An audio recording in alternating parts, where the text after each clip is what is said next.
We're in the midst of a huge transformation where our peers, communities, and workplaces are all really melding into one.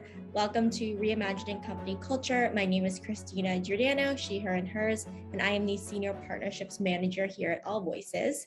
Today, I am very excited to welcome our next guest onto the interview series, Marli Tarbaux. She is the VP of People and Culture at Flyhomes. Marli, thank you so much for being here. If you want to share a little bit about yourself for our audience, including your pronouns and when you were younger.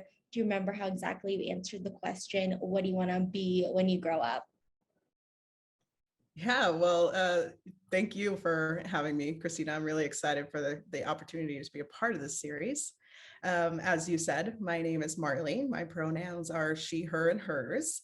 And my background is in neuroscience and organizational psychology. I've worked within people and business operations across a variety of industries, from public service to tech. But my overarching focus and passion for the last decade has been people and culture development. I strive to really foster a strong culture grounded in company values, filled with diverse people, empowered to collaborate and seek out challenges and do meaningful work. Currently, I am the VP of People and Culture at Flyhomes. So that means I oversee people ops and strategy, learning and development, as well as talent.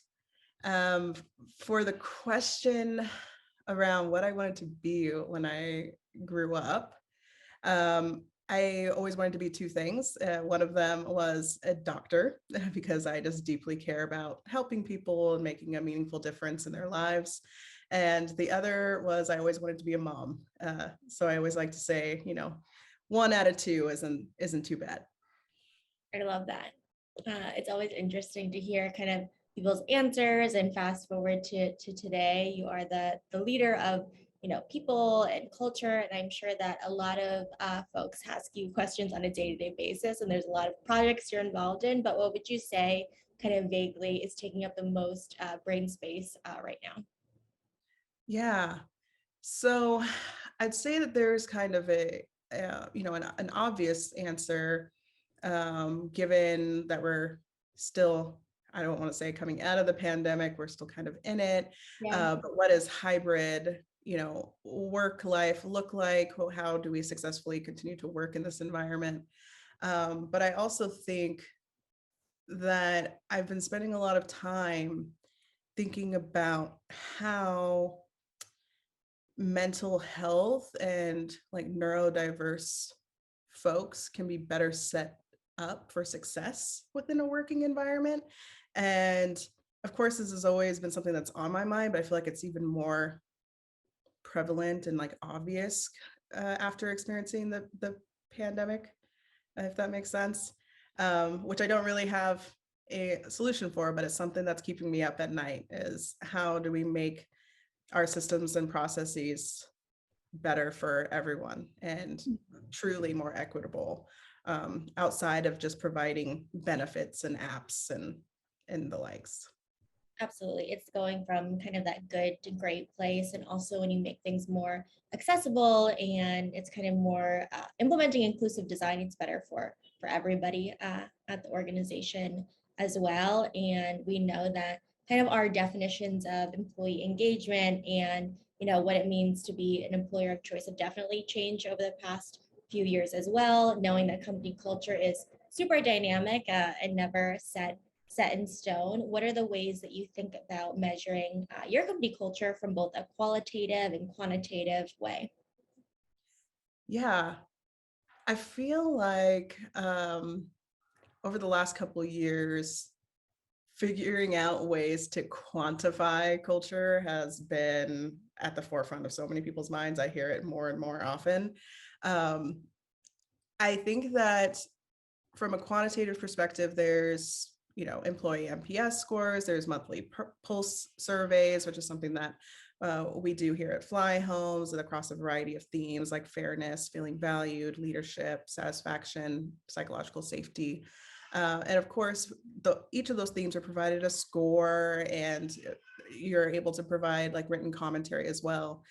But I still feel like the qualitative piece is, I feel like I get more from it than the quantitative, if that makes sense. So the qualitative, I really review a lot of our stay interviews, like what the people in the organization that are high potential, high performing employees are saying as to why they're staying, and you know why they possibly wouldn't stay, so that we can kind of get ahead of that and fix it, as well as just coffee chats and catch-ups, which is much harder to figure out, or you have to be more intentional about it now, in a more remote and virtual space. Um, and then of course exit interviews and Glassdoor reviews and the likes. I think it's important to track all of this data and to understand it, because you can't really change things effectively if you don't know what you're changing or how. Um, but I still feel that the bigger part is really connecting with people one-on-one, so that qualitative piece, and ensuring that you're actually acting on what people are telling you and providing feedback on. Absolutely. It's that feedback loop as well. If you have that kind of foundation of trust and people give you feedback in a variety of different ways, how are you demonstrating that you're actively listening? And then again, implementing those change, providing the why if change can't happen tomorrow as well. I was also in prep for our kind of interview, kind of looking at all of the things that you're doing at Flyhomes as well. And I read that the average attrition rate post kind of acquisition is 25%, but yours is 0%, which is really great. How have you been able to maintain that at your organization? Yeah, so this is actually from my last org, not from Flyhomes, although I have been through some due diligence processes since then. But at my last org, we went through an M&A where we were actually acquired. And I know M&A experts will probably just like hate me for oversimplifying this, because it's truly a huge undertaking and body of work to do successfully. But at a high level, in my mind, there's two types of M&As. So you're buying either a product and something tangible, or you're investing in people or an idea or a team. And in the scenario I was in, it was definitely the people and team that was being acquired. Our team was the magic sauce, like it wasn't so much a particular product or service that we provided. So myself and the other members of the exec team knew that before we started looking for funding or another investor. And with that in mind, we made the decision to treat our people like adults. It was pretty simple, and we read them in from the beginning. So we operated with full transparency throughout the process. And I'm actually very grateful that our CEO erred on the side of openness. I also personally did stay and listening interviews with every member of our team to answer any questions, calm any fears or anxieties before and after the acquisition. And I honestly believe that showing the team that respect increased their love for our organization, and they were more dedicated to making the transition successful. I know that other experts would say that that's like the worst thing you can do is to tell people about it, because it causes some anxiety and thrash. But I think if you're upfront and honest, that goes a long way. Absolutely. That transparency, that effective communication also goes to kind of building those meaningful connections and trust. And if you want to know how people are feeling, you have to ask and continue to ask, have that feedback loop as well. You mentioned kind of treating people like adults, and I've heard that a lot too, especially in a hybrid or kind of remote.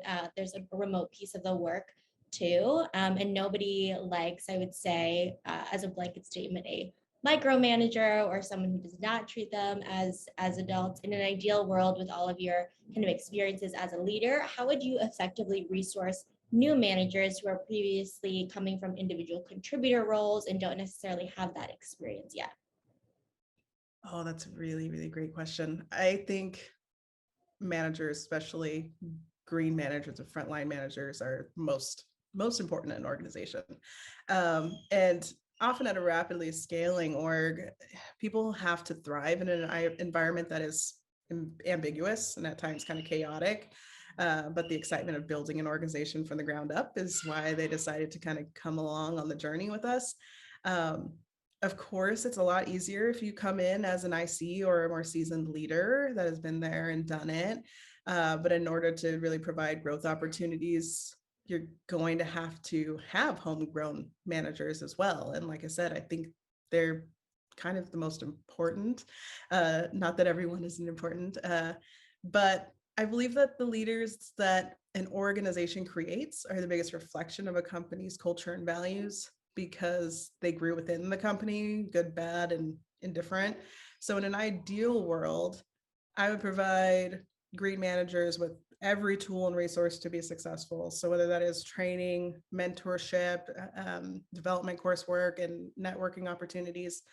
And while it's extremely important to provide all those tools and resources, I think what's even more important is to provide the time and space, which is the bigger solve for them to actually utilize them, especially when your company is in like a hyper growth mode. Yeah, absolutely. Resourcing, really investing in what you're talking about, training, cohort-based learning for managers who are already there as well, and making sure you're having those conversations too. And not everybody has to be a manager. We know that as well. Is there a manager, you don't have to name any names, but you can if you would like, but that just sticks out, or a leader who you really enjoyed working with? What does that actually look like in practice? Oh, I mean, my current CEO and our CEO at Flyhomes, Tushar Garg, is kind of the exact embodiment of what you would want in not just a manager, but a leader. Yeah, He empowers us to do the work that he knows that we can do and provides the space for us to make mistakes, which is extremely important, just as important as the successes. Try to think other ways. I think he also just provides a strategic vision and overarching purpose that all of us can really march toward and believe in, and it keeps you motivated to keep doing the work even on the hard days. absolutely. Doing the work and leading by example, and also, creating that environment where people feel like they can give ideas, they can make mistakes. I think our definition of leaders has definitely evolved over time too. It's important to lead with vulnerability and have those active listening skills too. And over the past few years, we have also been ripe for innovation, not doing things business as usual too. I would love to ask how you've thought about kind of redesigning systems to be more equitable in the past 2 years. At Flyhomes, we're all about making home ownership more accessible and equitable by leveling the playing field with our fintech products, especially in this really competitive housing market. And as innovators in the prop tech space for making home ownership, simpler and equitable, it often makes me just sit and think about how we are making things more equitable for our people, our Fly Homies internally. One of our core values is people, not properties. And each one of us on the leadership team know that Flyhomes is truly its people. So it's important to continually ask, like, how am I creating an environment where each and every member of our team can show up as their whole authentic selves and thrive? And how am I making sure people from all backgrounds are at the table, heard, and valued? So one place that this definitely starts is within our recruiting process. So we regularly audit our job descriptions for gender bias. We remove degree requirements as often and as possible, especially if they're not really required to do the job successfully. We provide ongoing and continuous unconscious bias training throughout the whole organization, not just if you're a part of the interview process, and not just if you're a manager. Even if you're an IC, you are on a monthly basis receiving that unconscious bias training. And another way that we are making things more equitable, at least in the recruiting process, is we're utilizing compensation tools that remove a lot of bias within the negotiation process, especially since we know that there are certain folks that are better negotiators than others. So we kind of remove that from the process completely to ensure that everyone is being paid fairly. And then we also regularly audit our compensation twice a year to ensure equity regardless of background. Yeah, I think that is really important too in terms of in the candidate experience and when someone interacts with your employer brand through the interviews, the job descriptions, that's really coming through as well and mitigating any conscious or unconscious bias there too. Once someone is at your organization, you talked about kind of the comp reviews and making sure that everybody feels like they feel like they belong and can do their best work. I would love to kind of ask, how can organizations identify hidden dangers, especially in a hybrid environment, whether it's kind of misaligned values or toxic managers, and practically find them by empowering folks to really speak up? Oh, so I definitely say that this has been harder in a virtual environment, but definitely not impossible. I think it kind of starts with um, building trust and ensuring that our people trust not just the people team, but the leaders within the organization.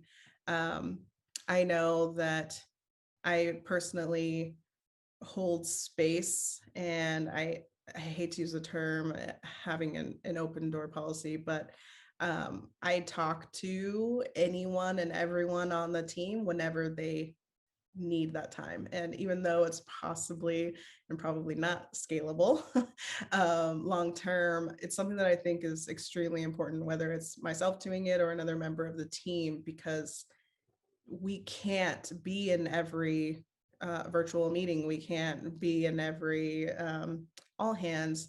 So we have to really lean on our people to come to us and see something, say something, so that we can be as proactive as possible and get in front of any issues um, before before they truly become a problem. Yeah, absolutely. I think a lot of organizations talk about kind of the open door policy and really building that trust at scale. Do you think that the perceptions of like human resources and people have changed over time because you're building trust? We know that historically people haven't felt kind of comfortable coming to HR and people teams. What are some methods you use to like really build that trust so they can positive, not only negative or constructive, but positive things to your team as well? So when I started at Flyhomes, there was definitely not a feeling of comfort for folks within the business to come to the people team and share anything that they were feeling, because they felt more so that the team had been a blocker to success more so than a partner. So in order to move us away from that belief system and get us to a place where the business was looking at us as a partner and people that could actually help and assist with their daily lives and the employee experience in general, we started with truly just listening.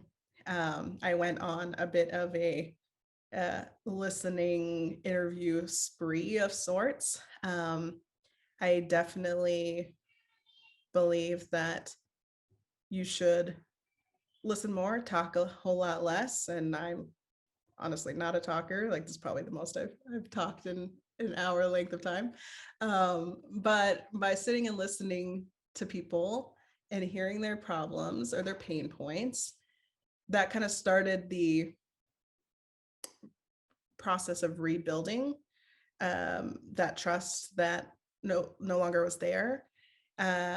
Regularly providing space for them to come. Like I said, my calendar is always open, so I do have an open door policy. People Slack me and say, hey, can I just drop in and get a couple minutes of your time, or this is something that's been bothering me, how can I work through this, or anything and everything in between. And then I think the most important part of building that trust back with the people team and the business and truly creating this open door policy was, I took everything that they said, and my people took everything that was said to them, and they acted on what they could, but also were very honest about what they couldn't change. upfront.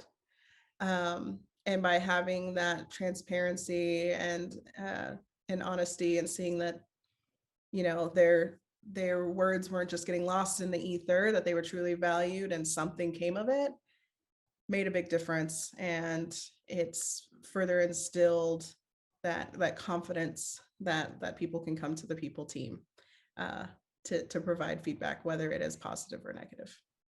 Yeah, absolutely. Acknowledging where you are. It's never too late to build or rebuild, continue to cultivate that trust in an organization. And it doesn't happen overnight. It's a long-term process, but it's definitely possible.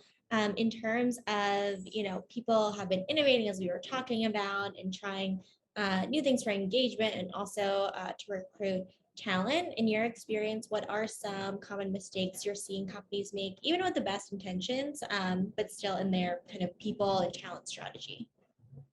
Yeah, I'd say the biggest mistake that companies can do is just not having a people strategy to begin with.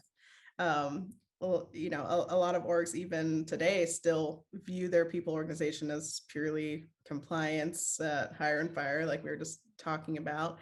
Um, so getting them to the point where they understand that instead the people team should be seen as a strategic thought partner to the business. That's number one, and definitely still the biggest mistake that I see.